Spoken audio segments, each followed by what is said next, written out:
p.m. And this when Jen came in. Okay, so we're all here. Roll call. Linda Sosa, Joanne Hook, Rick Hornsby. Jennifer Davila. And Lucky. Erin Nelson serving as town manager.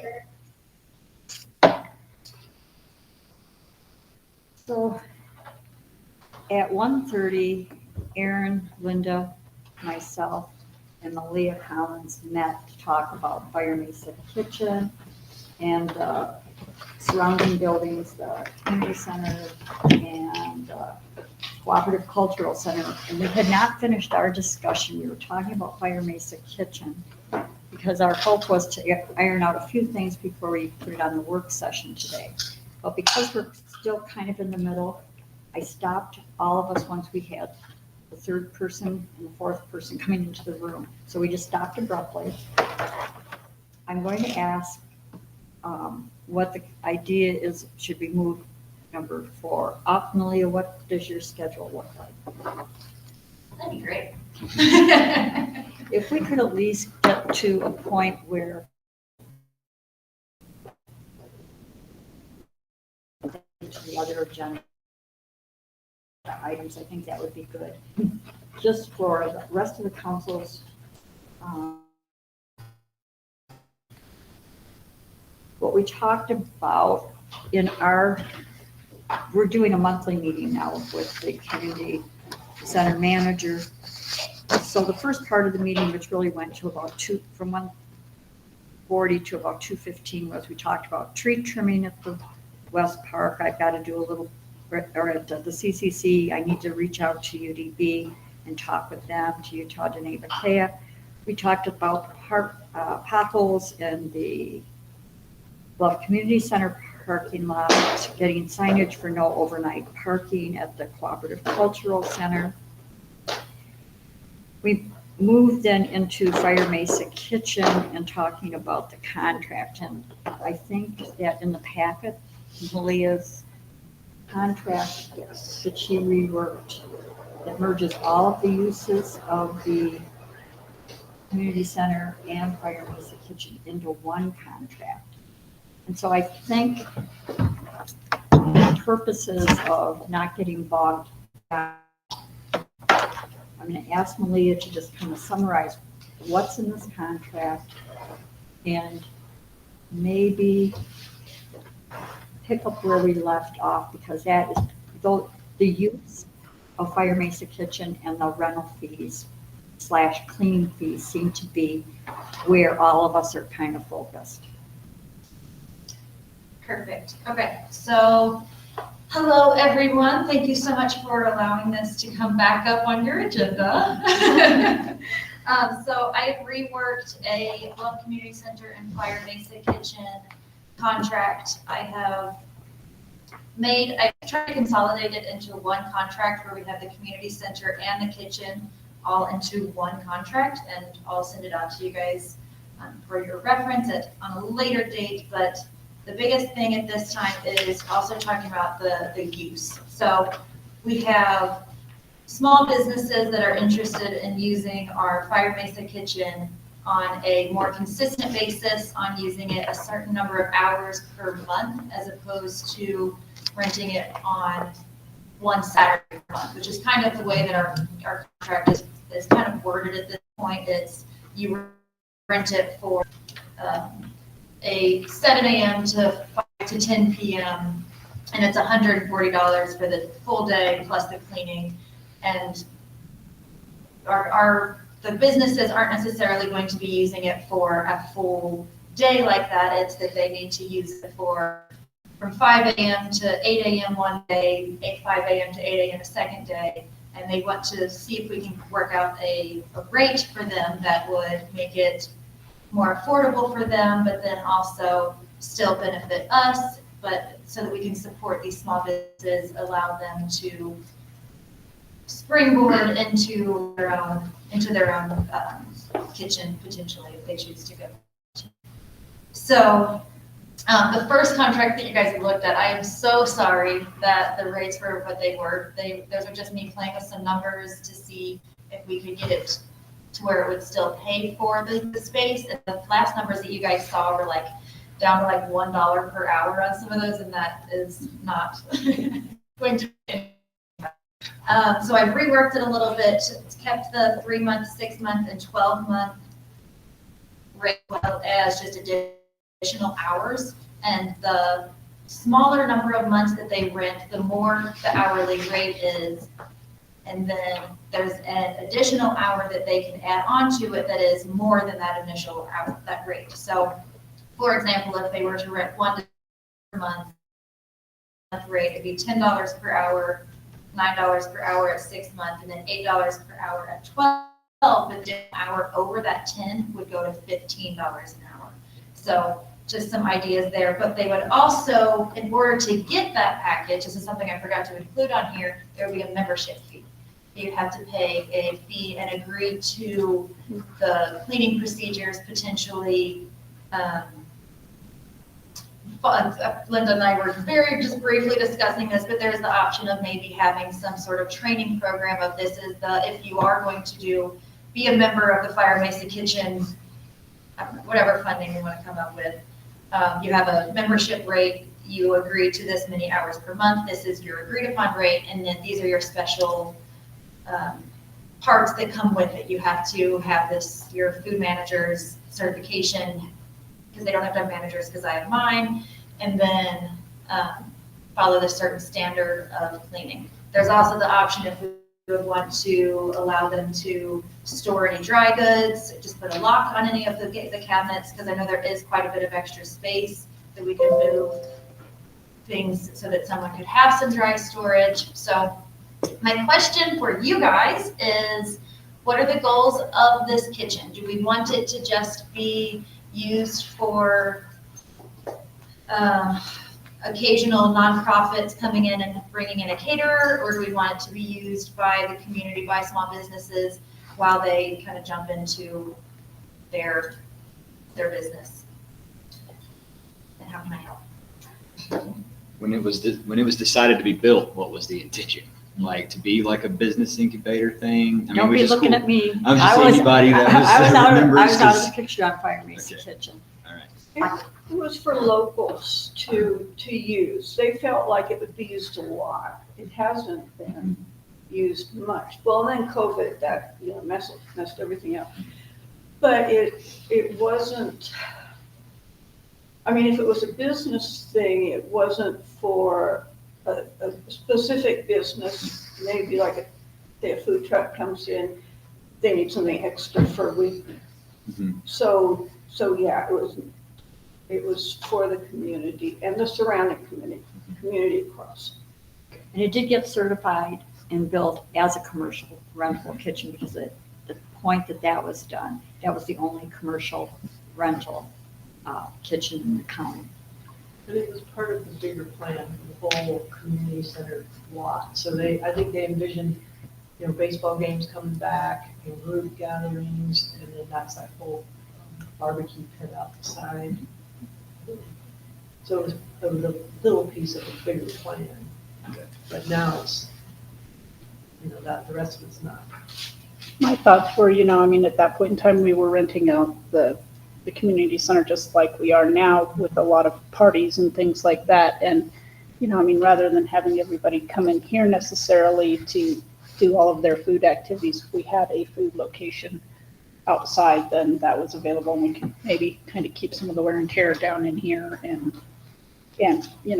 we also used to have a lot more potlucks than we have, and maybe we'll go back to that. I hope we go back to that, but that's kind of what I was under the impression that it was designed for.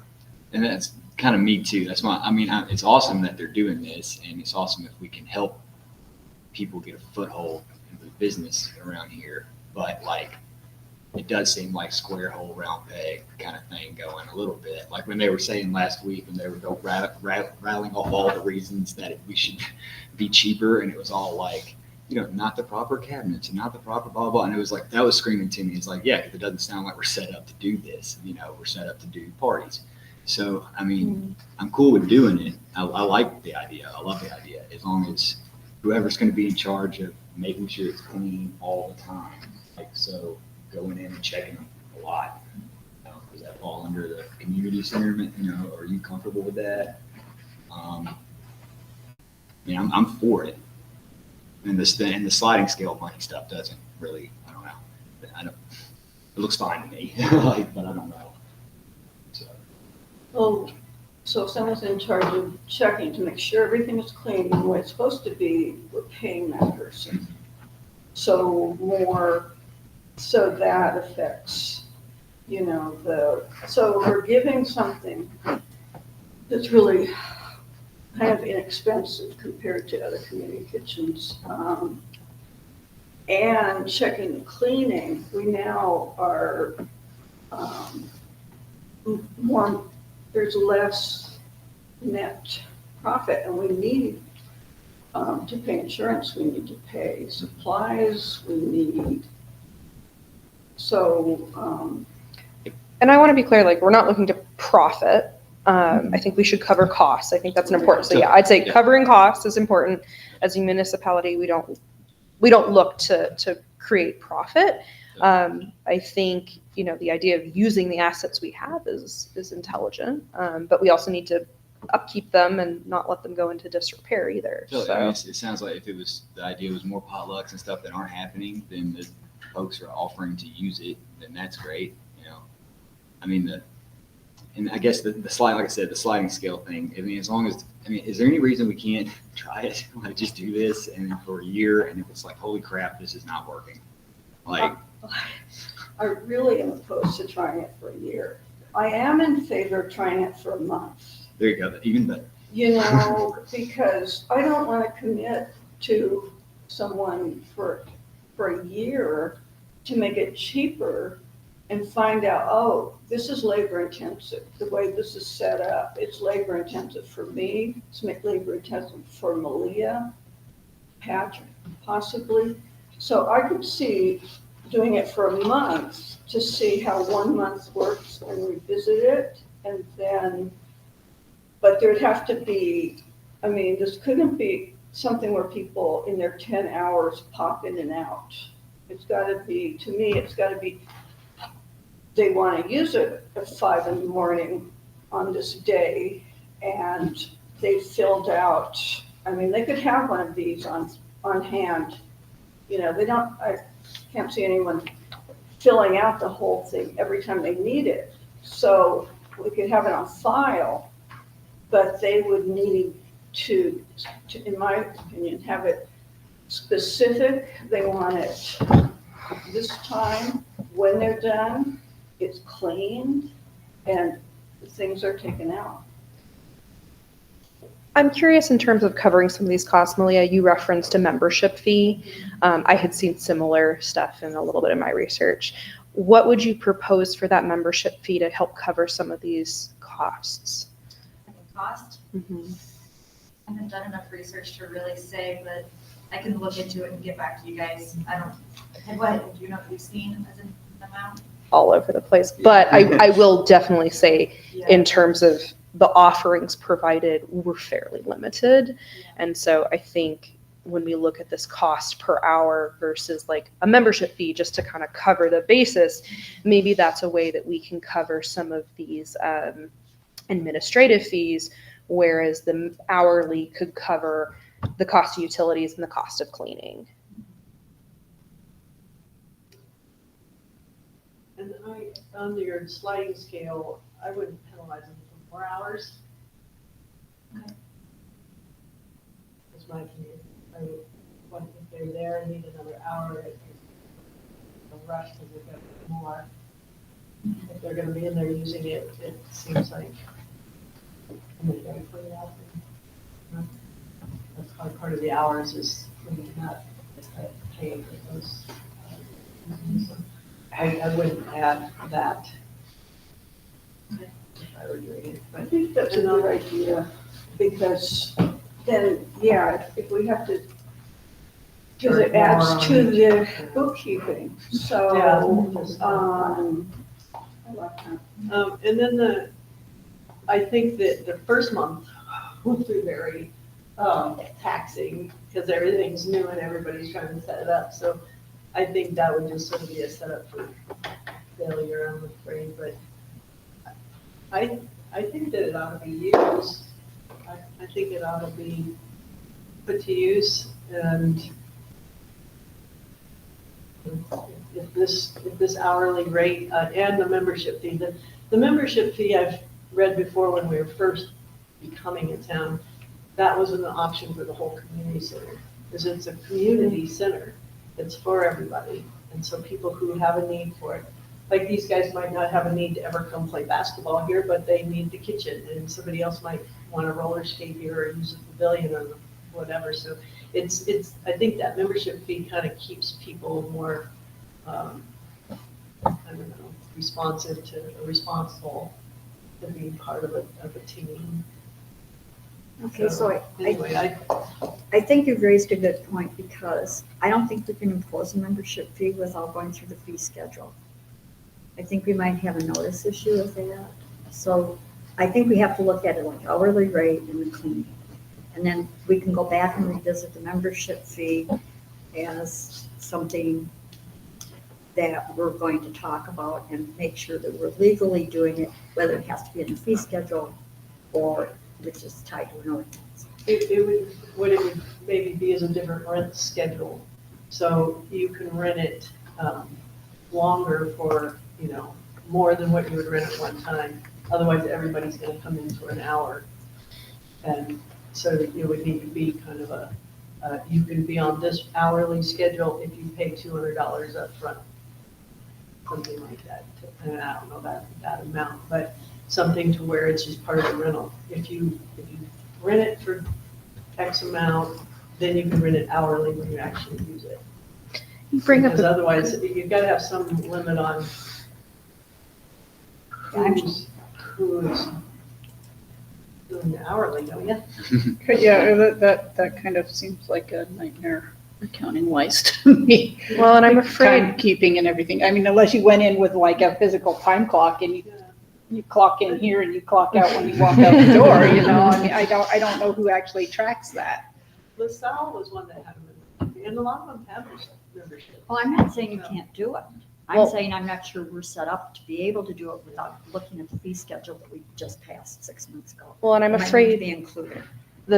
all the facility fees are on our fee schedule. Every single one, all the community center rentals. So So membership fee, yeah. well, no, I mean, even like Fire Mesa Kitchen hourly rate is on here. So So we we have have to- to do it anyway. Yeah, we have to.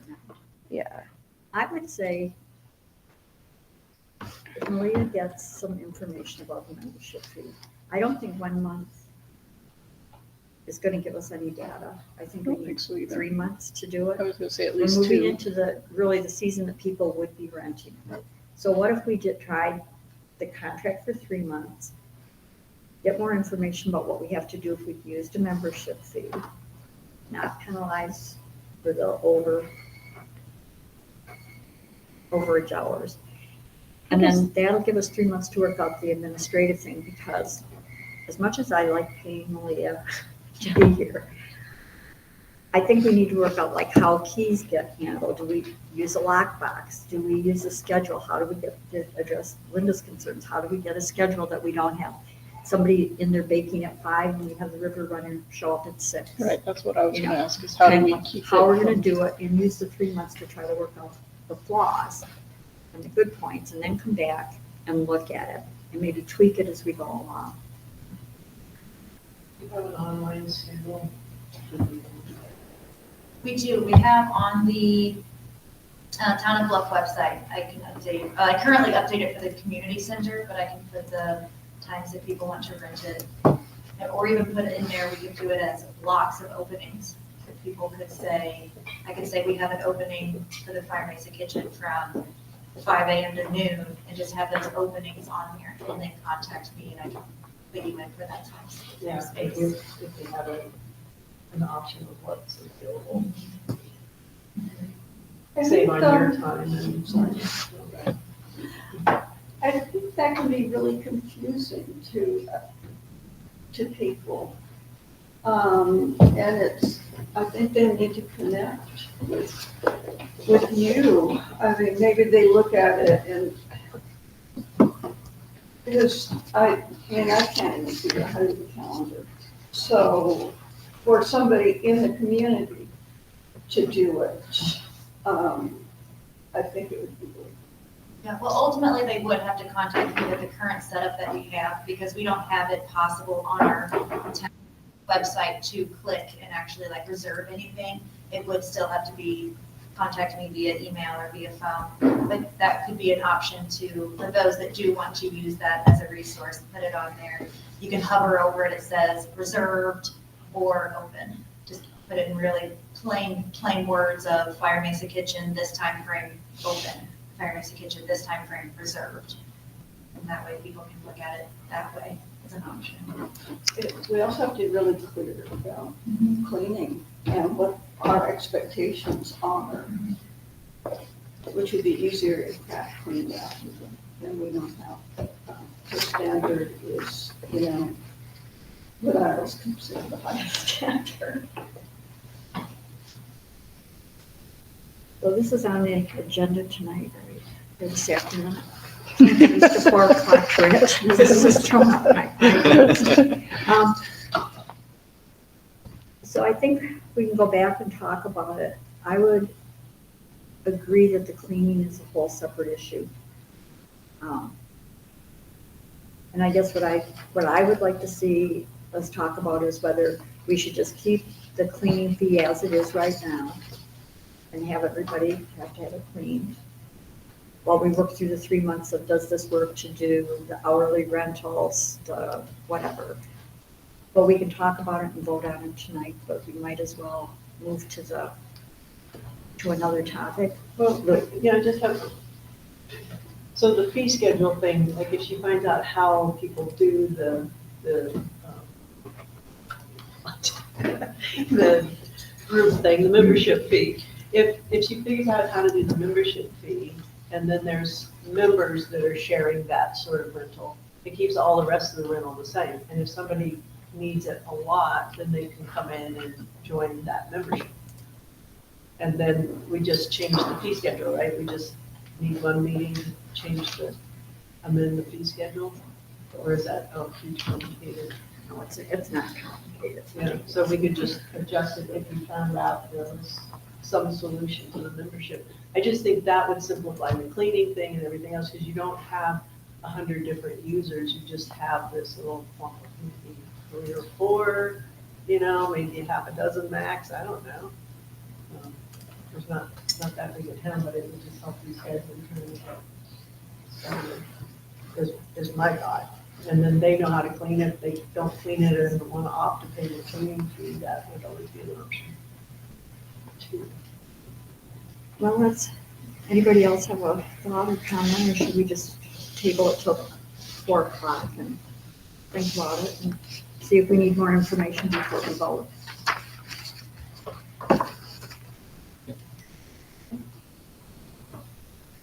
So, thanks, Malia. I think we'll just try to come up with something tonight, one way or another, so you know what you're supposed to do. And I can't imagine that there isn't something out there that you can book online. I mean, there is for 1,000 rooms and camping spots, but I don't know how expensive it would be for our tiny little. Right. bit. Yeah, it would definitely be worth kind of weighing the cost versus benefit on that. How much does it cost when I go in and put it in there versus Or- to pay a subscription for something? Right, or if the members of this membership group could get into the calendar and book it in there. And then they'd have to pay regardless if they showed up or not, because they had it blocked and they would pay for that. And then if somebody else showed up and there was somebody in there, they'd say, so maybe they would just have access to that calendar. And then it wouldn't. So many options. If you had members. Appreciate you guys thinking about it. Yeah, I think there are a lot of questions we still have to figure out, so let's just go back to it later today. Thank you though for Thank you. working on it. Thanks, Malia.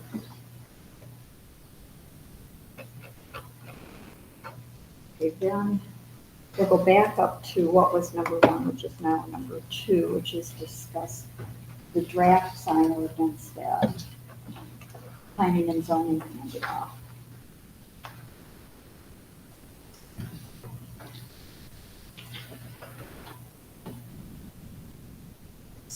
sorting through what I've got. I left mine in my office. Yeah. Just-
Okay, has everybody reviewed the draft that planning and zoning sent out?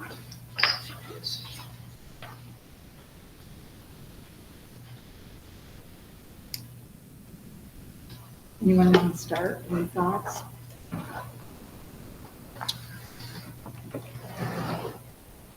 I'll jump in. I like the draft for the most part, that planning and zoning turned into us. I like that they took into consideration some much needed things such as off-premises signs and realizing the fact that the square footage of total signs was being an issue for businesses. I also like that Malia did so much research on, the reality of traveling down the road at X amount of speed. You need to have this size of font in order to properly attract your business attention. I don't like the fact that they have kind of still left out the feather flags, the pennants, the prayer flags, that type of thing. Those things to me are something that all call attention to a business, help slow traffic down when it's coming through town. I would like to see us consider maybe putting a limitation on those signs, maybe limiting them to 2 feather flags a business, 2 strings of pennant flags, something like that. I don't really see the difference right now between what the difference would be between a string of pennant flags and a feather flag, or the little flags that be put on their sign to, and it's just a way to call some extra attention to your business as you're going through town. So I would say we don't want to have, like 15 flags in a quarter block area or something, but I don't really understand what the big deal is about having 1 or 2 to attract attention. Aaron pointed out to me that our sales tax numbers have decreased in the last couple of years. So I think that's, that's kind of telling. I feel like it's important for us as sales tax, TRT, transit, and the Resort yeah, tax. resort tax, thank you, are major sources of budget and income for this town. I think it's important that we try to do what we can to keep those steady and strong. So I would be in favor of approving as presented with the addition of adding some feather flags and pennants, prayer flag type of things, just some more low-cost ways to attract attention to one's business. To be specific, you're talking about the signs on both sides of town that are vertical? Mhm. That way. Those are the feather flags, yeah. Okay, just 2. Yeah. I think they did I think they did a better job of defining those in the definitions this time than we had last time. Last time I know that was a problem, was that people thought that they were okay, and there was some miscommunication on that. But I do think that they actually identified feather flags in this So those are what are defined as moving or waving signs? Yes. And when they say moving or waving signs, I think, I'm you've got all kinds of crazy moving and waving signs out there. So I think that if you wanted to specifically say, I don't know how we address those, that we don't come into a similar So is it- loophole problem. This is on number 4, it lists all of them that are not okay. So you're talking about B4 on page 3. Yeah, prohibited signs on number 4. It says, moving and or waving signs included but not limited to balloons. So I think you could take out the ones that maybe, I'm just asking you, like what you're suggesting, but balloons, waving banners, streamers, pinwheels, moving or rotating signs, promotional flags, moving figures, or inflatable figures. I think those are the ones that I think people are kind of worried about. Yeah, Those yeah. inflatable. That just, do all kinds of crazy Yeah, things. so those two maybe are the ones that more of a concern. And it says, except those erected temporarily for a special event, promotion, grand opening, or community activity for a period of not to exceed 14 calendar days in any calendar year. And then the other one applies that same way, I believe, is number 5, portable signs affixed to a vehicle, trailer, or similar conveyance, except as allowed for temporary event signs. If it's on a manufactured post, or if it's on a truck or something, I don't know that there's really a problem.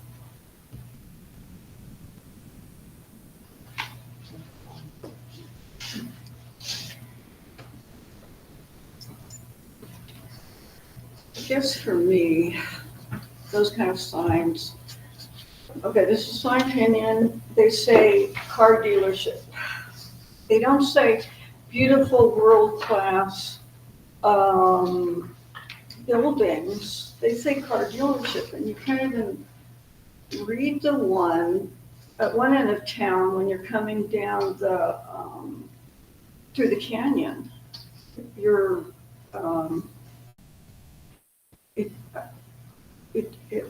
to me, it's, I mean, there are signs at both places. They're great signs, artistic and eye-catching, and, but that's just me. I just feel like car dealership.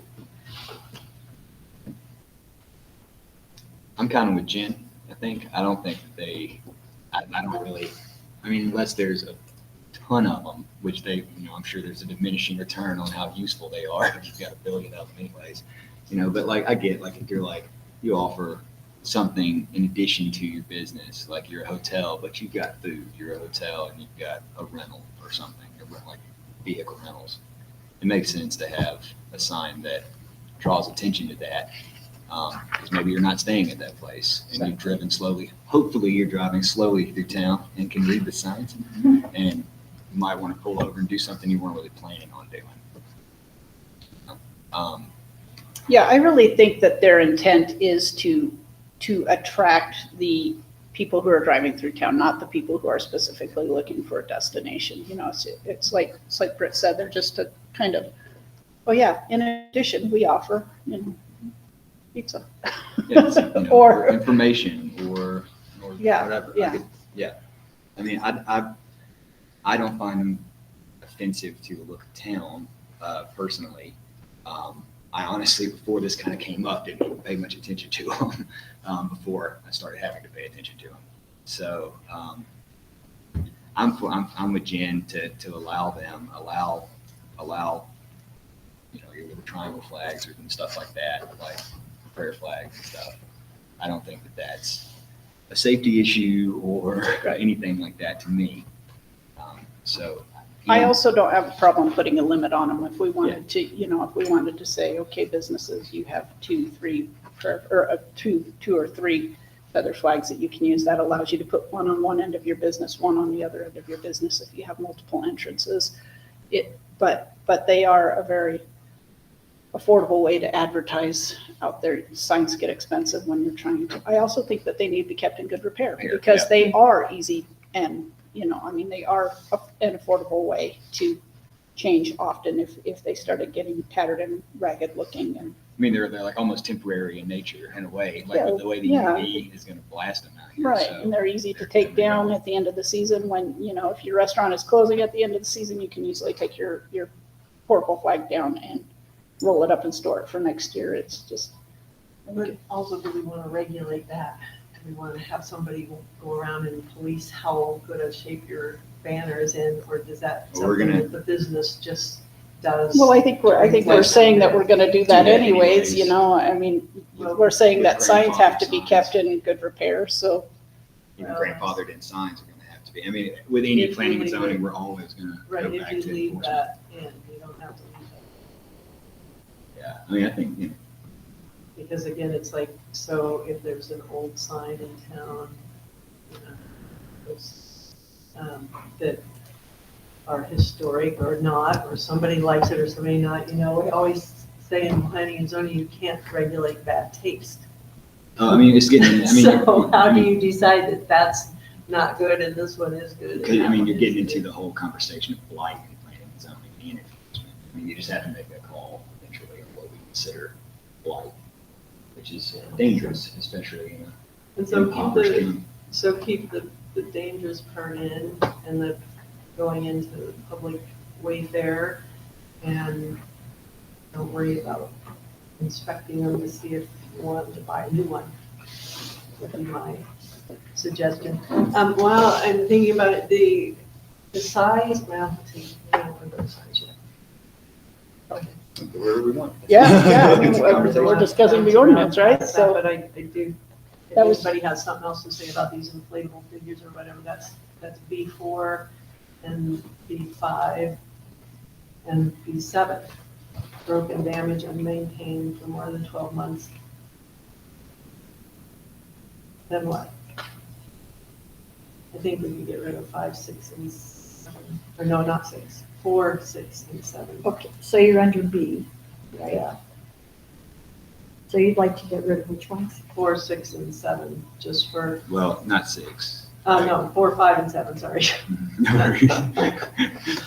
6 Or is 5 pretty and cool. maybe rather than getting rid of or completely, I think that maybe we could just Adjust it. adjust Yeah. it, modify it a little bit and take some, you know, Yeah. the promotional flags maybe. Well, and modify it to say that, I think we're probably all in agreement, nobody wants the inflatable, what do they call them? Wacky Moving wavy. figures or inflatable Inflatable figures, figures, yeah. you know, to keep that part in. So who's gonna add up the 14 calendar days in B4? I would get rid of that. Yeah, that's kind of a nightmare to me. I think that. and if to you me- have a special, yeah, you have a sign that you're gonna let them put up, I think that's the wavy eyes and just, we don't do wavy eyes. And then you don't have the 14 days. Everything that's allowed is allowed. You put it up for your event, you take it down when you want, you put it back up. What about streamers and pinwheels and balloons? Yeah, I would say Do the you same thing. Those, I would just take those out and just leave in, if it were me, I'd take everything out except the moving figures and inflatable figures. And take out the rest. And let businesses decide on the feedback they get. And they'll get feedback from residents, they'll get feedback from their customers. And that goes into the bad taste in my mind. Good or bad taste. Can't make them put in something that you think's beautiful. So I would modify it to just those two, which is what I think everybody's actually worried about it. The big old guy. Skid building for you. With the 14 calendar days, I mean, it's kind of talking about special things. What if it just said, they need to be taken down at the end of the event instead of counting days?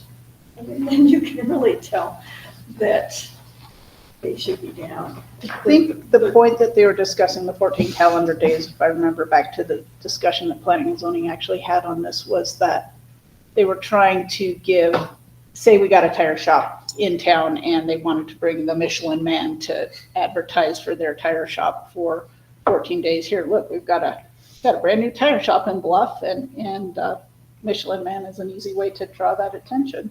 I think that's what they were getting at with the case, but I agree that it's hard to keep track of. Well, what it was to do was allow a permitted sign to be okay. And they don't have any non-permittable signs up, and then you don't have to worry about it. You can put a balloon up, you can put a banner up, you can put your clapboard out on the highway, and do whatever. And like the event things, I think for those people would argue that, you know, you let people know as they're passing through that there's an arts festival 3 months or 6 months from now. Come back in April or whatever. So to have those down 14 days after it finishes, maybe they want to put something up for the next year. I don't know. I would just simplify that whole.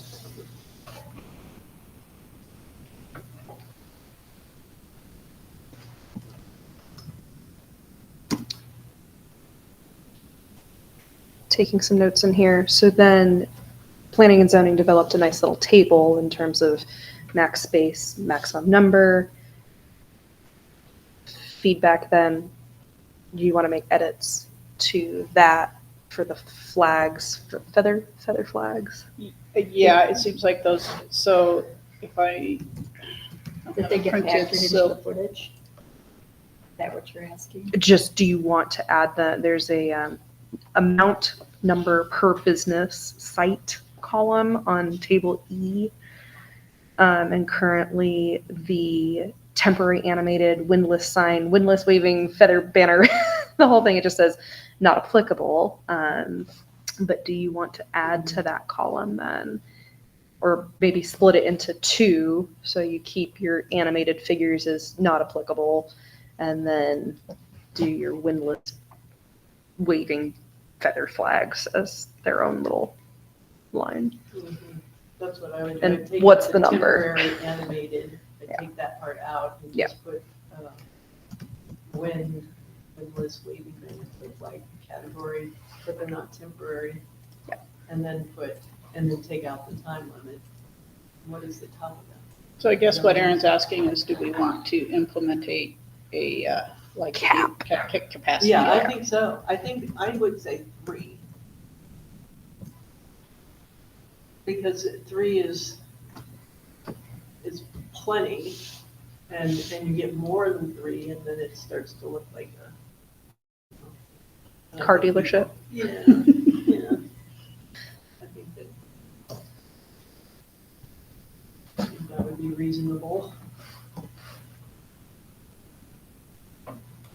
But then is it what, three batches of balloons? Or I mean, so that's where I get, is that like I get like saying Flags. those one of that exact same thing, Yeah, but I 3 can of see those like and this, 3 of that those. going squirrely pretty easily. But again, I'm Loopholes. not sure that it really matters at this point. Yeah, I mean, I'm almost for just saying like they're fine. And if you want your place to look like a car dealership, then you can. I don't think that's I don't see it being like a huge issue personally.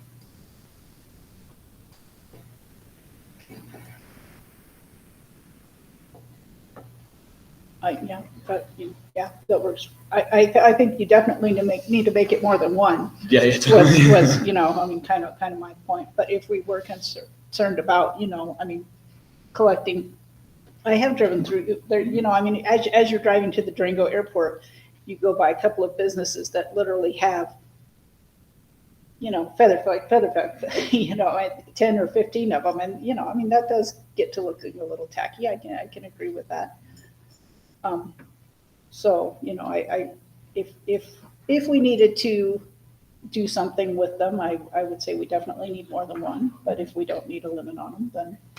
And it's more for just like the enforcement kind of thing, or how we're going to write this. I mean, I'm for having a cap Right. on them if it's written in a way that's not confusing with the balloons and all that other stuff. I think if we put 3, I think that would be a happy medium, and then you have something that that it's keeping the sense of the town and the character of the town without getting out of lines. And you could write it in a way just like 3 total from that category, so it's not interpreted as 3 waving banners plus 3 feather flags plus 3 wind signs or something. So you say 3 total, or but I know it always is the intent behind these things gets misconstrued. So So you could actually say, out of this whole category, you can choose whichever one you want, and you can only have 3 of them. Complicated.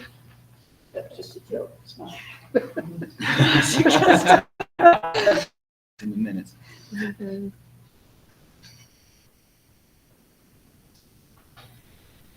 There's a lot of cleanup in here.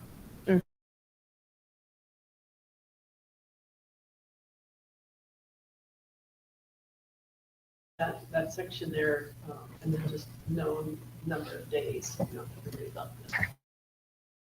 Temporary event sign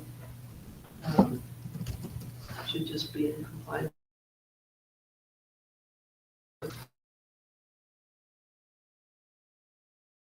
They're just temporary, one should be the same as if you put it up wherever. I agree with that to an extent. It's been quite a while ago, but when we used to have, I just dances at the community center, you'd have somebody go paint on a sheet and put it up at the corner, but oftentimes those stay there for months. Dances over, everybody's gone home, and now it's kind of like, now who's gonna go clean up the trash is what it turns out to be. So after temporary event, I do need to try and take those sign down so they don't just get left. And So if you look at the sign tables, under development and construction, it says 10 days from the date of completion of the last sale or leasing of the property for temporary events. Mhm. The other issue, what you had mentioned, the construction signs, as we're going to be in violation of construction signs in we need a 6 months. definition for municipal construction, because we're exemption under A5, municipal signs, temporary signs are exempted. That is such a general overread that it doesn't, you're not going to know what we're talking about. So specifically what Aaron's and my concern has been, the size of the signs that we have to comply with our grants or with the funding we're getting from the state and from the feds. You have to have these huge construction signs. Municipal signs. So does that mean the signs that we're putting on the building? Does that mean the signs we're putting on the road during an event that says community center? I mean, I think there's a lot of that type of cleanup before we're even ready to present and come back and do another work session, looking at some of these specific ideas. I think the idea on the municipal signs is that the municipality is the enforcement of businesses in the town signs. And so the municipal goes up on the municipal buildings. I think the municipality has to have some restrictions because we don't abide by our own restrictions. Yeah. Well, Then what are we sitting here telling the audience? We're going to restrict you, but hey, I'm going to put the flashing sign on top of the building with the wavy Santa Claus. I mean, some of these things are just from a very technical point need to kind of be fleshed out a little bit. I could care less about the wavy flags at this point in the signs. I think as long as we address what we don't want to see, like the gigantic up and down IRS guy. That's what I'm going to dress as for Halloween this year, just so y'all know. Like, it's happening. It's done. You're not going to be. It'll be ordered by the end of the night tonight. Yeah, I'm going to get one of those too. I'm super excited. No, I appreciate that. So Anne, in terms of like our procedures, do we want to send this back to planning and zoning to have them edit, or we want to keep it internally? Okay, you and I want to keep the. So Okay. Well, here's, they've given their input and they've done a lot of research and pulled things together from different ordinances. And then they said, hey, here's something to work on. the the other piece is that under J, the enforcement. Enforcement's always an issue because we don't have enforcement. And so we're having a discussion on enforcement as related to building permits and land use clearance. And so I think before we write in any kind of enforcement, we should probably have that discussion so we've got an idea of what we're going to do for enforcement. And send kind of a,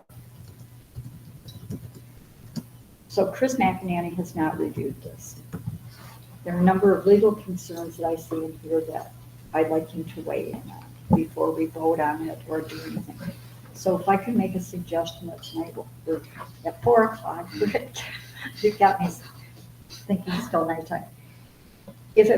Today in the meeting, if we could just maybe have a consensus to take the suggestions, let Aaron and me work on kind of making some footnoted things to Chris, send it up and ask for him to take a look at it on the legal questions of enforcement, and then send it back to us to do another work session and then vote on it. And do that within the month of April, which I know is jamming everybody up, but the other deadlines on the EPA and the budgets are looming, and I'd like to have this off of our plate in April. And also for the businesses, so that they know what's not coming or what is. Yeah, and so maybe when you talk to Chris, you can confirm this, but when I've asked him about enforcement, I have to disagree because we have enforcement. Our enforcement is to find out there's something that's not going on one of our ordinances, sign ordinance or zoning or lighting or whatever it is, then it is our position to send a letter to that person that's not cooperating or doesn't know. For the most part, it's people that don't know. Say, hey, we have this ordinance in town, we're trying to do such and such. Did you know you're out of compliance in this or that area? And if you don't get a response, then you send another letter. And then what he said was then the legal letter comes and says, hey, you've got to do this or you'll face these fines, which is what's in our thing, is what he has told either me, myself, or as a group, that is our enforcement, that we totally have enforcement. And that's why we write these. And then, but the first line is just to say, hey, are you aware that this is not allowed? Did you know you're not supposed to put whatever, shine your lights or signs or whatever it might be? And just the communication part. It's not a police officer, it's not a civil approach them and, arrest them. It's not that sort of violation. It's just you hope for cooperation with just a letter of acknowledgement that it's a problem and that you're out of compliance.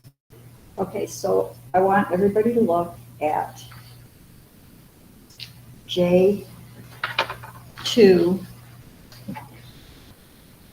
3, so it's the I, 111. So the penalty. Yeah. Impose a civil penalty of $100 a week per violation. Okay, so I've signed off on a letter to a specific business and said, you're out of compliance. Nothing happens. I send a second letter, out of compliance. Nothing happens. Our attorney writes a letter. Maybe he talks to the person, the business owner. Just business owner disagrees if they're out of compliance. We're going to impose a fine. It's a civil fine, it's not a criminal fine. How do we collect it? That person has a right to an appeal, due process. We don't have a court system. We don't have a contract with the court system. I can't get the county to give us a contract on a number of things. Okay, where are we going to get enforcement? So when I send the letter saying, oh wait, somebody will write you a citation for the $100 civil fine, and you have the right to appeal it. There is no appeal. That's what I'm talking about. We do have an enforcement to a point, but we stop. And I might remind everybody, I am the main enforcer. Like, I really want to go have it out with the business owner and say, well, I'm enforcing it, because when you don't have an enforcement process set up, the lead, what's it called, the highest elected official is the enforcer. So I think we need to really sit down before we get to the 2025 budget and say, how are we going to enforce violations? What court do we contract with, so that people who get this letter and then don't want to do it, don't want to comply, or have a good faith belief that they are in compliance? And we keep writing these and approving them, but we just by every time this comes up, I lay it out, walk it out, and we need money to do it, and we need the person who's going to write the tag. Because to me, it doesn't have enforcement off either end, the front end or the back end. It's this magical spot where it seems to have popped up in front of you. How'd that get there? Did it just a citizen complain about it, or was it a full-on audit of everybody's signs to see compliance? I can see this being willy-nilly for targeting, certain folks or whatever. You know what I mean? Like, it just without that person coming in start to finish, like. And that's exactly what the issue is with the planning and zoning. The response from the county, the message from San Juan County is that we are, quote, boots on the ground, end quote. So I'm going to look over and see that somebody else is building on their lot. Now I'm going to go over and look at it, and then I'm going to turn them in and do this and this and this. Boots on the ground. Well, we've got the county. They should be enforcing their building permits and their inspections. They want us to report to them what we see here as residents, which gets back to Luann's very fair complaint that you don't want neighbors enforcing neighbors. So to me, this is a huge picture piece of all of our ordinances that we have an enforcement remedy. Let's nail it down and use this as the way we do it. We use this ordinance to figure out what are we talking about enforcement. And it's a short window of time, because I'd like to see let's get it out of here in April and have a plan. But I think we need to do it. We're just beyond that. It's in the strategic plan too, right? To address enforcement. It is, So, Yes. Thank you. And another one is like signs which are a work of art. That's a definition. I don't want to belabor this, but generally with no more than 5%. Okay, if we're talking 5% or generally, is it 6% or 10%? Is it 2%?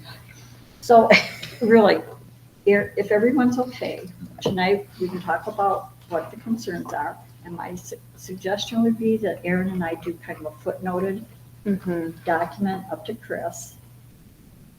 I think everyone's ideas are probably, we'll come up with something we can all live with as a starting point, do another work session, and then try to register the enforcement conversation that we're having already with planning. So I have a comment on the sizes in the deed commercial sign table. So we've added in or on this draft, that you can have them off premise and so on. So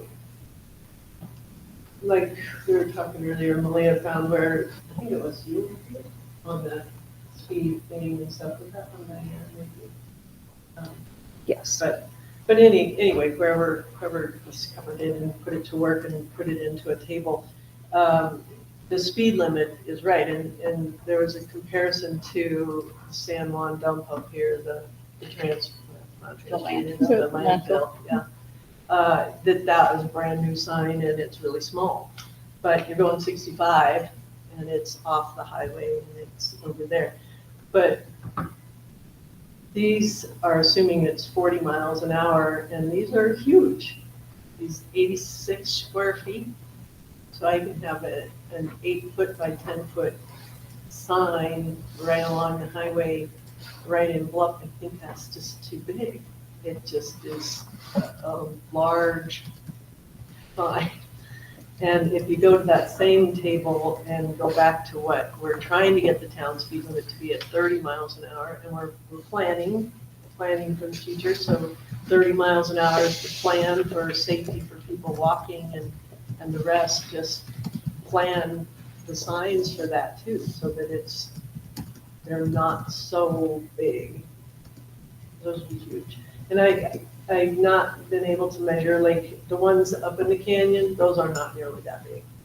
The new ones that are on those posts, those new roll-up signs, those aren't that big. I think the biggest sign right here in town is the one by the fort.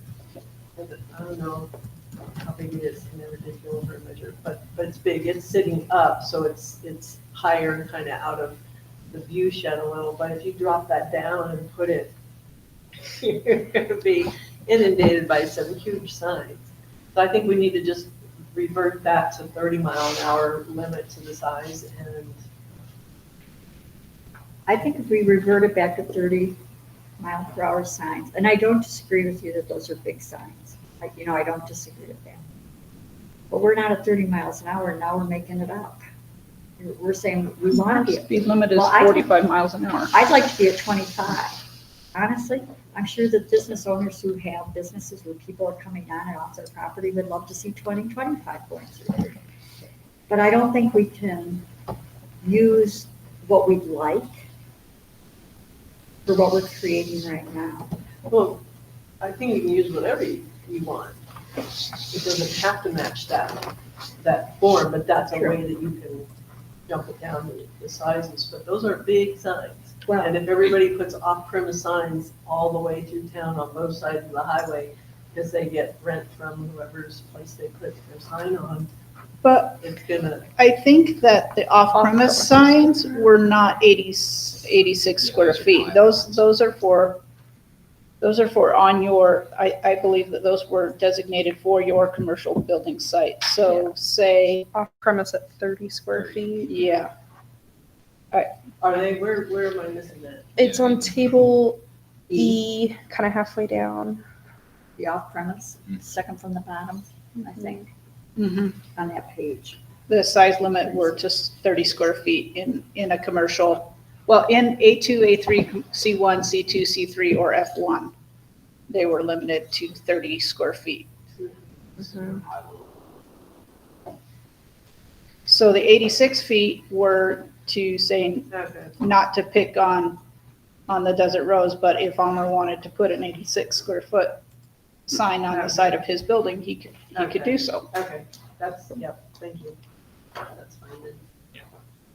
Because that's a 5 by 6. Yeah, I question whether that's big enough to do any good personally, but, I mean, I think if anything, that might need to be a little larger. I think it was like to get to your property. Right. And get off the Yeah. ones that were Yeah. off of the main highway, like, those turns. Right.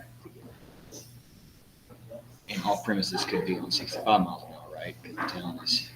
Yeah, max starts I mean, 40, yeah, so, right? if you put an off-premise sign at the top of Cow Canyon, Or out on that's some still of that off-premise, private and, Property over here, I mean, but it's 65, it's not 35 out there. just saying, like, that, it's bigger than. Mhm, But yeah, the off-premise sign was limited to 30 square feet. I would like to see it 32 personally, because that's a 4x8 sheet of plywood. Yeah. You know, I think that would be an easy switch. You can switch that to.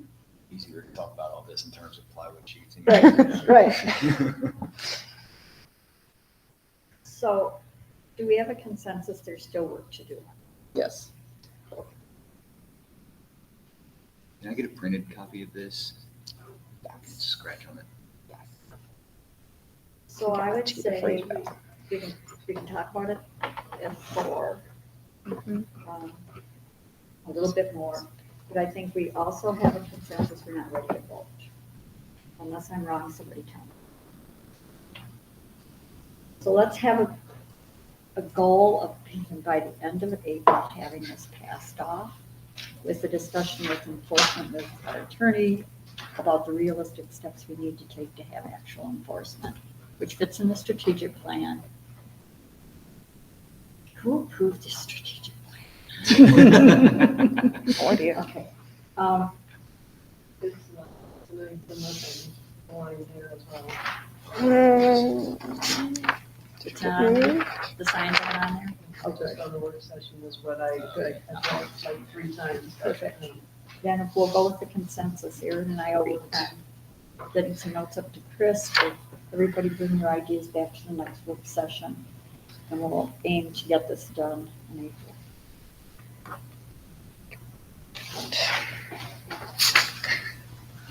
That's what happens when you try to write an agenda. You're moving it. No, you're just ahead of yourself. You knew we wouldn't quite finish.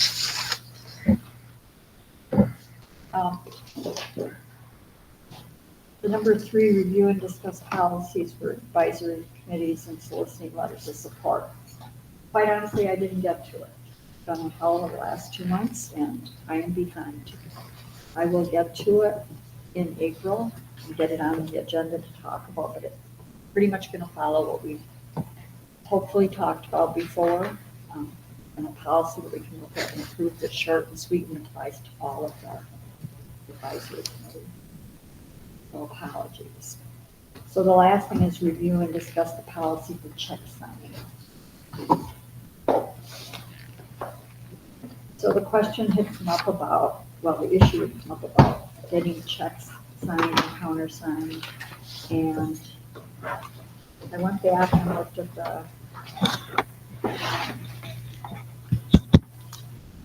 the code and did some kind of reworking, and I think I thought it was me.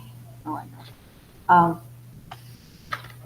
And so something we had not done, we've always designated a treasurer, but I did not realize that we needed to also designate a backup treasurer, a vice treasurer. So the policy was sent to all of you, the resolution, and it's pretty straightforward.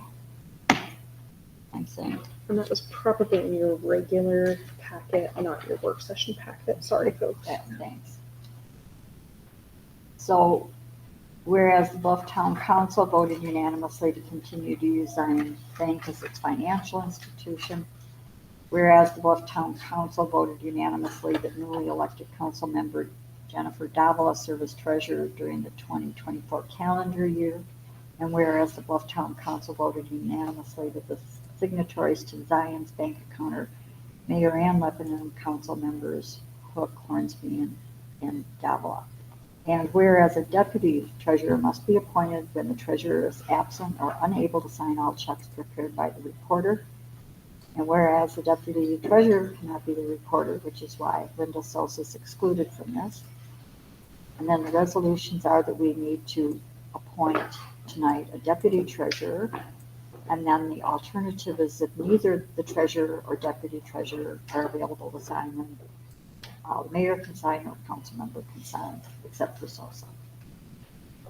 So we can talk about that now. If nobody has any burning thoughts on it or changes, then we can talk about it tonight or today later in the meeting. And My only reminder really is that we have another resolution somewhere that says we still require 2 signers. we don't need an additional resolution. We already have one. Right, that's what I said. We've already got one. Yeah.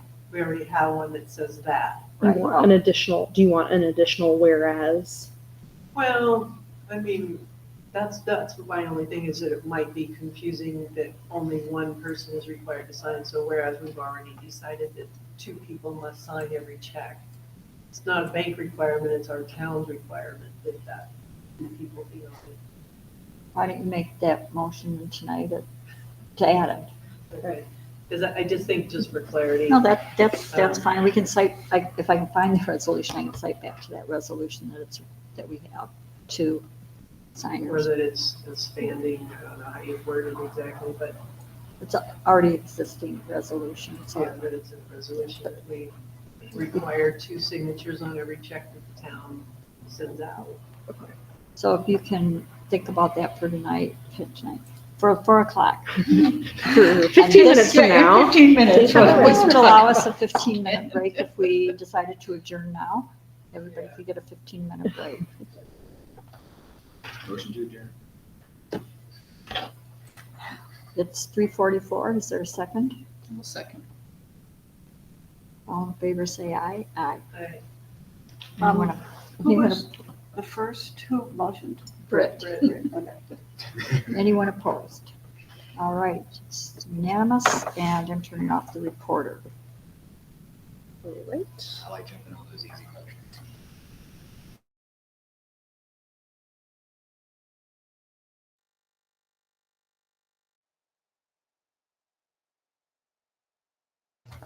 And Craig, I'm just going to mute us, and we'll be back at 4, but you can keep on and just change over the YouTube recording to the regular meeting at that time. Thanks. Thank you.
Okay.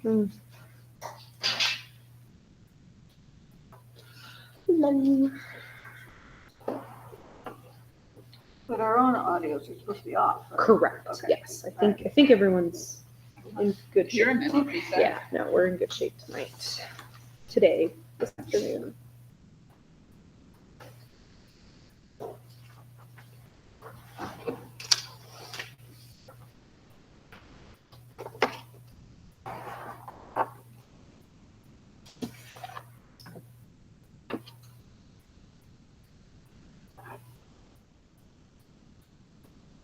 It's 4:01 PM. I've turned the recorder back on. This is April 2nd, 2024. Roll call.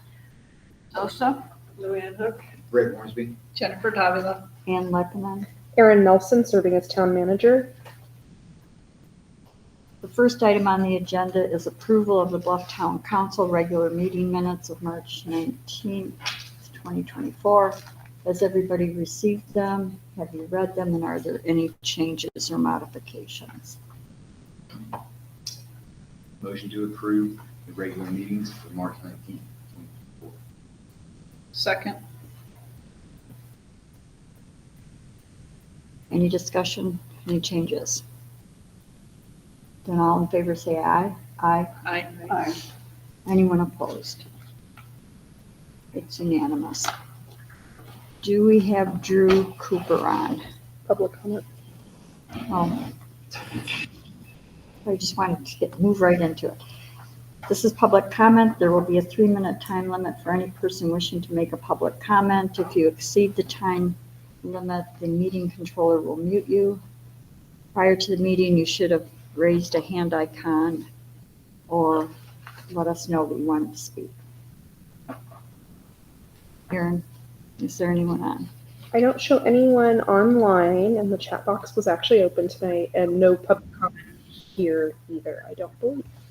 Any public comment?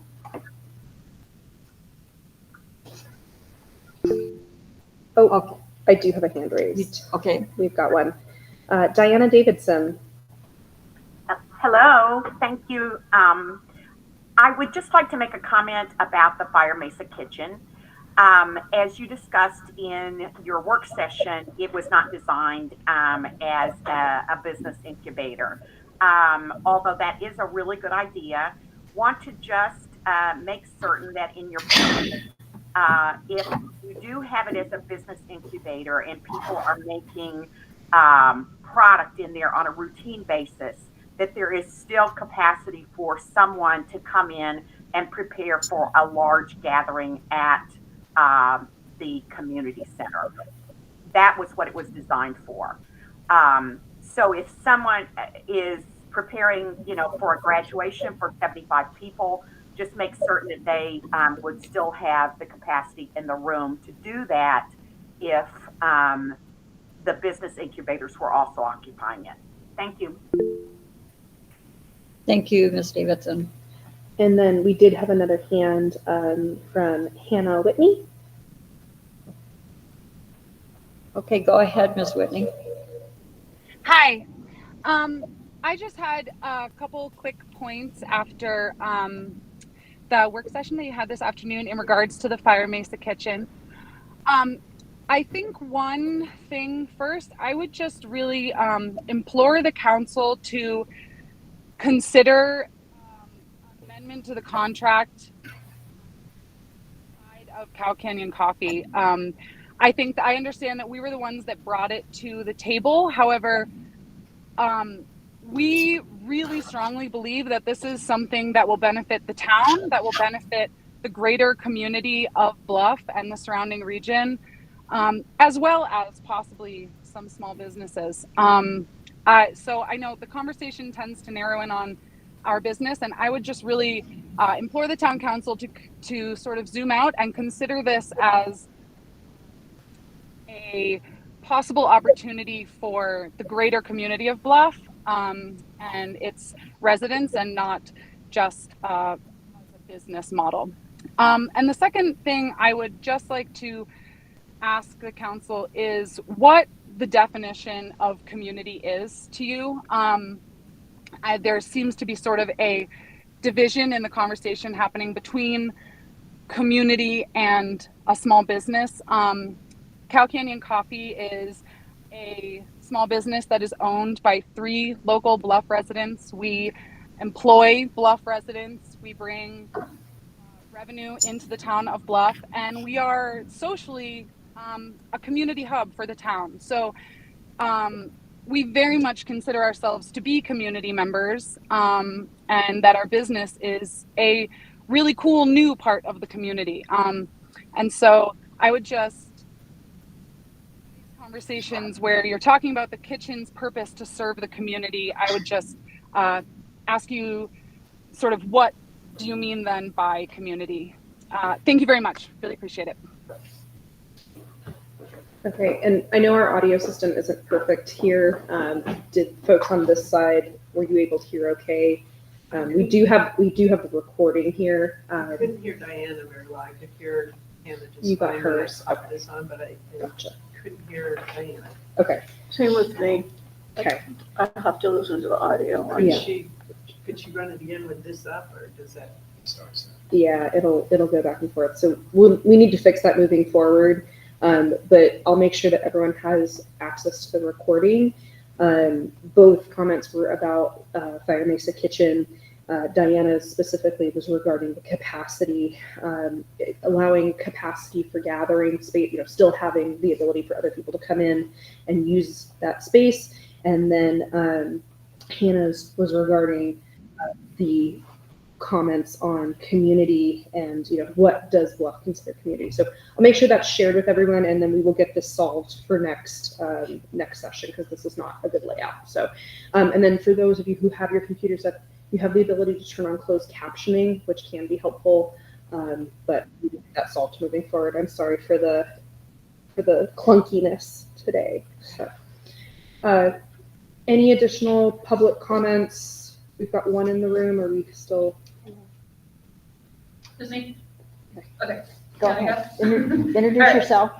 I'm Kate. I'm coming to you as another representative of Cow Canyon Coffee. There's just a couple more things I wanted to add to Hannah's comment. I think I would just reiterate, when you say the kitchen is for locals, but then you say that maybe it's not for businesses, to me that's confusing, because I am a local, I own a business. So where do I can come there as a local person who's a community member, but I'm not welcome there as a business. I feel like that is unclear. And the thing about that kitchen that I think is so cool is that it has the ability to be a multifaceted space for both of those things. And so I think if you exclude one or the other, you're missing out. And it's not about excluding. It's actually the reason that we brought this to your attention is because we want it to be more inclusive, and we also want it to be more equitable for people of the community for whom $140 per day is very expensive. We also want it to be more inclusive for small businesses who are getting started, who don't have the proper infrastructure on their own to get started. And so I just implore you to think about inclusivity, equity. Like you say a lot in town council meetings and in the strategic planning of this town, that you want that to be like a driving force of this town. And so then when you talk in this other way of sort of pigeonholing locals versus businesses versus this, it feels like you're doing the opposite of that. So I would just encourage you to think inclusively and encourage you to think equitably. And I think the fact that the kitchen sits empty 95% of the time sort of speaks for itself in the way that it's currently set up. Thank you. Any other public comment? That is the end of public. All right, do we have Drew on? Yes, yep, I see Drew Cooper. All right, so number 1 is presentation by Drew Cooper and a discussion and vote on the Bluff Community Foundation's request for approval of local arts agency designation. Drew, are you ready to explain what this is? Thank you, Mayor. Excuse me, sorry. I'm sorry I'm not there in person. I am on the road for work, but thanks for letting me take a few minutes of your time. I hope it's quick. I am here today following up on a previous presentation. I'm here today on behalf of the Bluff Community Foundation. I'm one of the board members of the Bluff Community Foundation.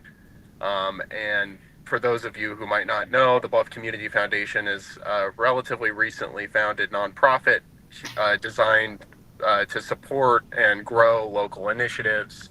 And one of our kind of main core focus areas is arts programming and community supporting all the great art that happens in Bluff, including management of the Bluff Arts Festival.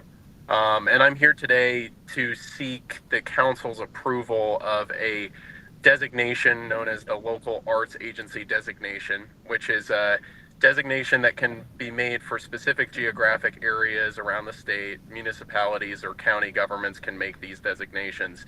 And all it really does is open up some new opportunities for Bluff and the greater kind of Bluff community to access a specific pool of funds available at the Utah Division of Arts and Museums, grants that they administer that are generally only available to designated local arts agencies. Currently, San Juan County doesn't have a local arts agency designated at all. So this would be the first local arts agency, to my knowledge, in this region of the state. It is a concept that came up because of a meeting that we had, I think it was 2 years ago, with the Division of Arts and Museums. And historically, you might remember that the Division of Arts and Museums generally awards project grant funding for the Bluff Arts Festival, which we really appreciate. One of the division's staff members 2 years ago had pointed out that there's not a local arts agency designee for the town of Bluff, and that if there were to be, it could open up an opportunity for that agency to, and in this case, the Bluff Community Foundation, to pursue a separate pool of funds, grant funding administered by the division, called operating support grants. So it's relatively, I think the way to think about it is mostly that it opens up a potential stream of additional grant dollars that can go to support arts in the community. And importantly, by making this designation, you're not removing or hurting any other local group's ability to go seek Division of Arts and Museums project grant funding. That process remains exactly the same, and any nonprofit, the town itself, other entities can pursue those project grants, but they have a specific kind of pool of dollars that they've reserved for operating support of local arts agencies themselves. So I'm happy to answer any questions, and I'm just appreciative that council would let us come back and bring this back to your attention. Thank you. Anyone on the council have any questions? I think my question was that I didn't want to necessarily be tied to just one specific group, so I thought Drew addressed that. That was my question last 2 weeks ago when we brought it up. I feel like it's a little clearer what the designation is, and that other groups would still be eligible to apply for arts money. I did have a conversation by email with the person covering this grant process with the state, and what she explained, I think I sent the email to everyone, but what she had explained was that they just don't want competing agencies in the same geographic for the same pot of money, but the bigger pot of money is out there for other entities. I would just like to add to what Drew has said is that one of the things they want is a variety of art. And this arts festival has done music, they've done storytelling, they've set up the venue for the vendors, now they've done a mural. I mean, those are the ones that just popped into my mind. But they really are the arts group of town. So I think it would be smart to support them. And I want to add that this is a 2-year designation. So at the end of 2 years, that designation goes away and we'd start all over again.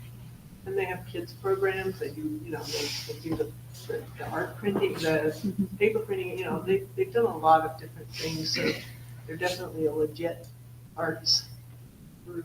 Yeah, I didn't have any problem with the group itself. I think they do great things. I just didn't want us to get pigeonholed into a spot where, no, we can't support you because we're already partners with this other group. So that was my concern.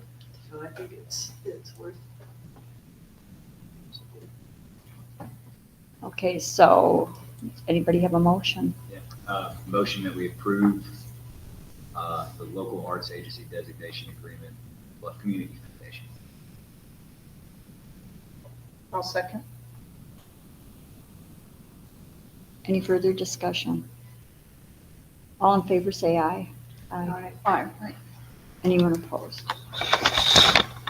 It's unanimous, and I will. Thank you, Drew. Thank you. Thank you. I will finish signing it later today. Drew, thanks, drive carefully. Okay, moving to number 2, rural water presentation by Ron Pierce. And I'm assuming one of you is Ron Pierce. Mr. Pierce. One of us is. Yeah, so we have kind of an awkward setup, but you're welcome to pull a chair up and sit, stand, whatever you would like to do. Yeah, I'm Ron Pierce with the Rural Water Association of Utah. I don't know if you're familiar with Circuit Rider Presence here that's worked with Marsh Powell quite often. They used to work with the water quite a bit. I'm with wastewater. My program just started this last July. It's a new program that we have in rural water, and it's through USDA. And it's where I have 5 systems in a year that I would choose to work with throughout that year to help with them with their wastewater needs, whether they be septic tanks or whether they be a lagoon or a small mechanical plant of wastewater. If you have an area that have needs that would fall under my category, which would be population under 2,500 or less, or the average household median income being below the 80% of the state's median income, then you qualify for my program, which you do. So with those 2 qualifications, that puts you in all the communities in the state that are eligible for me to work with. I know you're a septic system. You have had a number of situations throughout the years. You've got a lot of growth going on in your community. You have your wells are on the north end of the area, so they're not affected by your septic system, but there's some groundwater issues down below.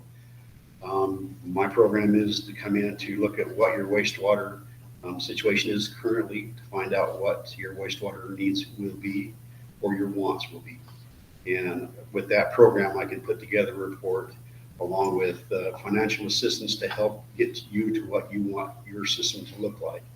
If that's what you choose, and if you would allow me to become one of my systems that I would work with in the future. I would use other sources of our organization as well to help with this program, which is also source protection. Also with Janelle, she is over our money available through the USDA as well. And we have a co-worker here from the EPA side, Dennis Gunn here, who is kind of in the same similar situation as well, but he's on the EPA side, whereas I'm in USDA. But with my program, it's for these smaller systems that are in the very rural areas that are needing help with and assistance with their wastewater needs. And so if you would, and if it's, you feel that that's a good thing for you to do, I would love to be able to have you guys as one of the systems I can work with and present you with a report and a program of all the things you have and your needs and your wants and where you would like to get to with your system, with your community. And that's basically all I have. Just whatever Ron does, there's no charge to your system. If you have any water needs and I come in, we're actually contracted, I'm contracted through the state Division of Drinking Water. Ron is, well, they're both federal funding. And so that's what we do. We're the boots on the ground, come in and help you try to find out what you need to keep your systems in compliance, help you to be better, so help you to find funding, for any projects. But both Ron and Dennis have a lot of experience in wastewater, treatment of wastewater, and they both do a great job. So anyway, I think it would really be a benefit to your system. And then if there's anything, I can dabble a little bit in the wastewater funding and try to help you find funding or rate studies. But anything more in the water, that's kind of where I lean to more. But anyway, we've got a great team, and if one of us doesn't know something, we've got about 18 other of us that do. So Cover everything. anyway, any questions? What would you need from us? You know, to get- As a community, what I would need is to get down and talk to you about what you would like to see with your wastewater needs as they are, or wastewater as a situation you have currently, what you would like it to look like in the future with your impending growth, and what direction you want to be going, and what that would entail in the future.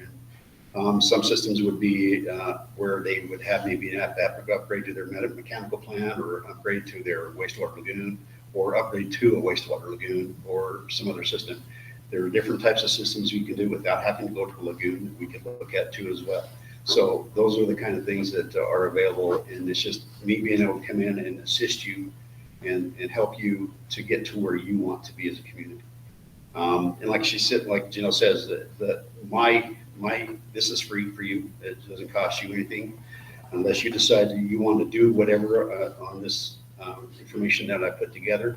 You decide you want to take that next step, then we would get with Janelle and find out what kind of financing we can help with you to get to that point, to make that happen. Marks would have, I think he's got, is it Ben Musselman from Moab, or Spanish Valley Special Service District, comes and helps him sometimes with his water system. And we do that as well. I think Greg Johnson may have been one in the past that may have come to help you as well with Marks. Whereas I could come down and I have a test kit. I come and test some of your water wells with your nitrates to come and do that. I can do other things as well to do that too. And this would be some information I could put together also in my report back to you as well. How did you find us? I grew up in Moab. I know where you've been all my life. So you're just hitting all these small towns? It's just wherever I go, or where the wind blows me, or if I hear a word or two here and there, hey, if you check with them, what about these? Or I've been to the state Division of Water Quality, they will suggest systems as well. So, and sometimes I'm just driving down the road and say, hey, well, I'll just stop in and talk to Marks. I did that a few weeks back. And so it's just wherever that is. And if you do have those needs, then that's great. If not, that's great too. But I'm still available if you ever have any questions or if you need some assistance as well. We also do training. If you need to learn more, maybe have a community meeting where we do a training for your community on how to take care of your septic systems as well. So it can be multifaceted any way that you like to see it. So I have a question, and I'm trying to think it through in my brain, and it's been a couple of years since I've thought about it. But when the Bluff service area dissolved, which was our predecessor, they left the town with over $150,000 in debt to the state, because what was the third study on wastewater, once again, didn't get implemented. And so I made a pitch to the appropriate state agency, which I think was Division of Drinking Water, but don't hold me to it because it's been a long time. And we were able to, as a town, have that debt forgiven. However, it came with conditions. And one of the conditions was that we would not be coming back to the state and asking for funding unless we had a substantial change of circumstances. And I'm kind of paraphrasing, like we have a massive failure, which since we've become a town, unless I've missed something, no one's had a failure that I'm aware of, at least nobody. And somebody in the business area, correct me, I don't know of a business that's had a failure. I haven't heard a report of a failure. That would be one substantial change of circumstances. So there were a lot of questions from that division about why they should forgive what started off to be a grant and turned into a loan. So I just want to make sure we're all clear that funding, even if the town 100% was behind something, funding could be a super major issue without a substantial change of circumstances. Well, and there's other areas besides just state funding. So federal funding through rural development. Like Ron said, you guys are in a great position because of your income. Your median household income is about 60% of the state's median household income, which you want to be 80% good category for funding for grants. Now the state, they go by your median adjusted gross income, so that's your MAGI.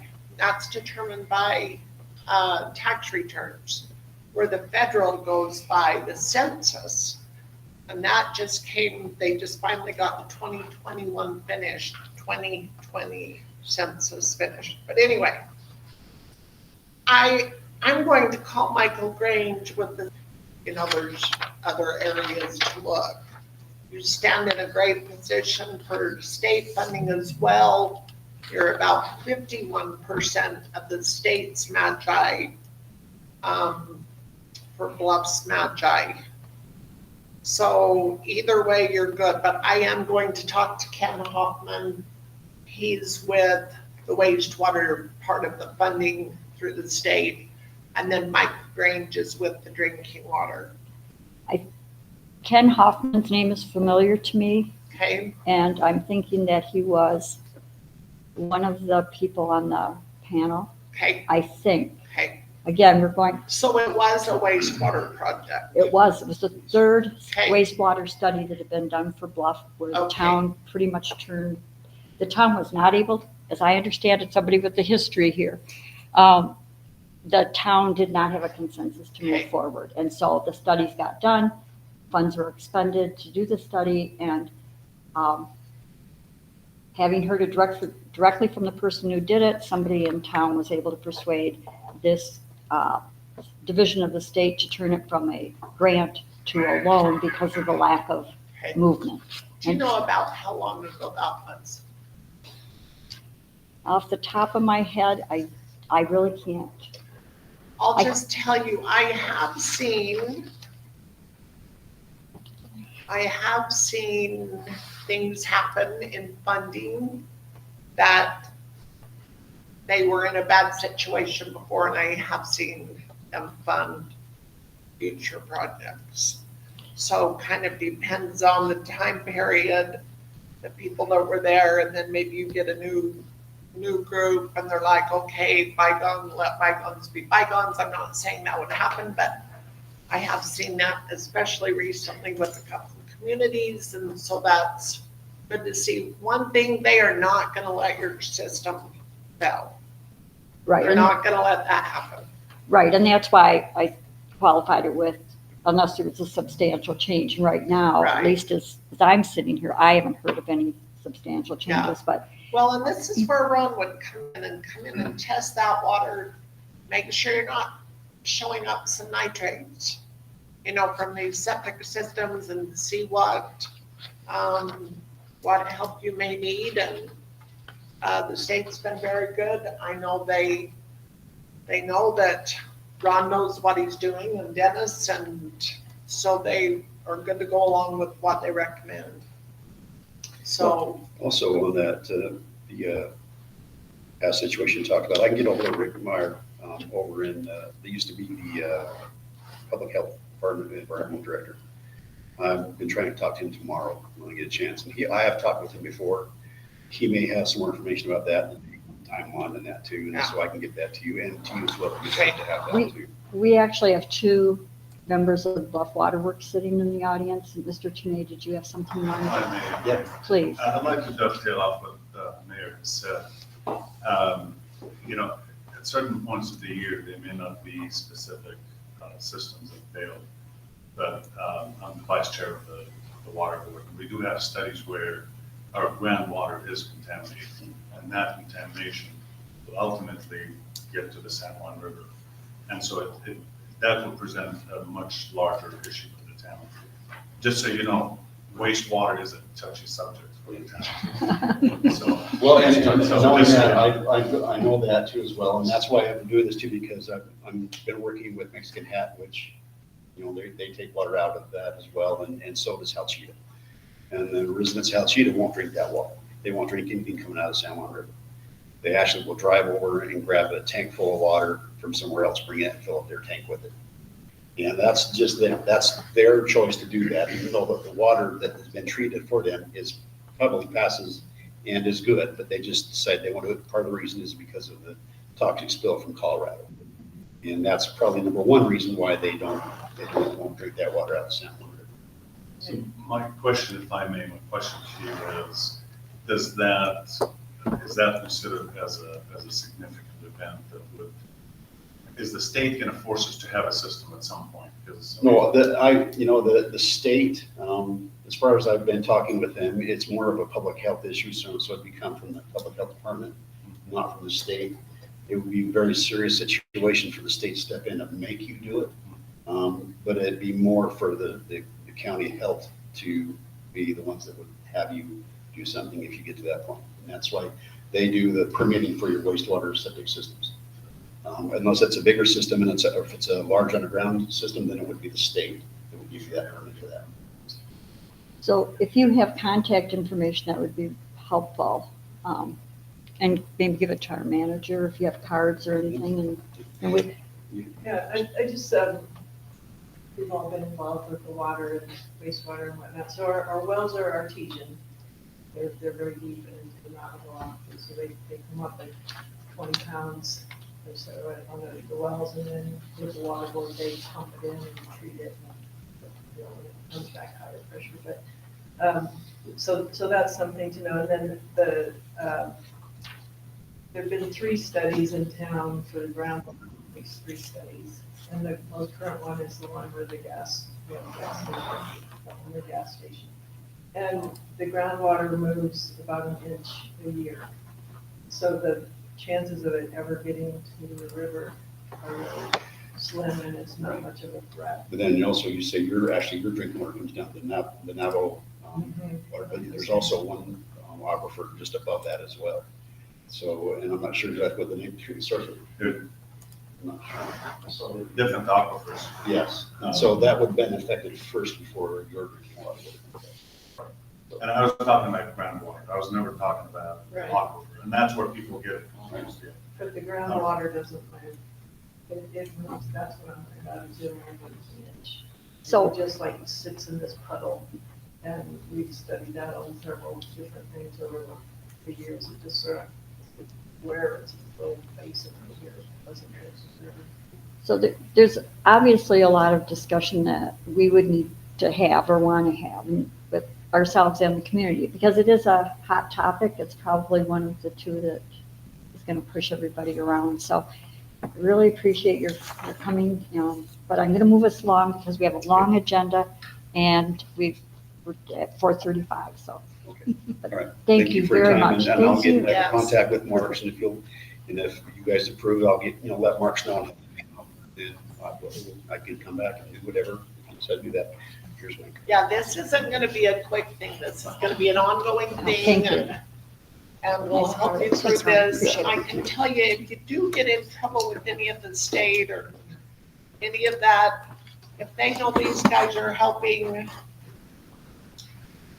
they're pretty good to just kind of let them do their thing and help, and let them be in contact with them and help ease that process to get you back where you need to be. So anyway. I appreciate your association, I'm familiar with it. So thank you very much. for- Yes, All right. thanks for having us. Then we'll move to number 3, an update on the Environmental Justice Government to Government Grant with the EPA, the Environmental Protection Agency, and the Design Review Team. And then we'll have a discussion and vote on the final plan. So Erin, do you want to take this over? Yes, so I met with our project officer yesterday. She did not have a ton of time to look over the draft that you all received as well, but we did like a review as we were on the meeting together, and she didn't have any major concerns. She's going to continue working and just take a look. We also met with Janet Sloman Chi today regarding this same work plan. She also is going to continue to look it over. There's some formatting stuff. Luann contacted me with a couple spelling and grammatical things that I've since corrected, minor. Fluorescent. Got it. But overall, we're probably in really good shape. I would say that based on conversation tonight, plus just, little tweaks here and there based off of what we hear, this is probably one of the final revisions that we'll be going through. It's about a 16 page document. So I definitely would love to hear if there's anything major that you all saw that would need to be amended, because we would want to get that draft edited soon. But from a high level, it seems as though the EPA is happy with the direction of the work plan. UDB was very agreeable to changing over the scope of work to include projects solely inside the building to meet EPA's needs of being within their scope of work in our initial grant application. That's big stuff. So any questions about the work plan, about the timelines and budgets and all 16 pages? Go ahead, Lou. The only thing that kind of kept popping out to me was the solar on the roof. Mm-hmm. And that type of roof, we've got a similar one on our place. So the reason that we don't do roof mount types is because when you need to repair the roof, you've also got to pop the entire solar system off. So your roof repair becomes very costly. First, if you have to do anything to make it solid, but then to make sure it's leak proof, going through that membrane is, it's a brand new property over there that the ground systems, seems to me like we could work in something like with the gardening, where maybe they would also shade structures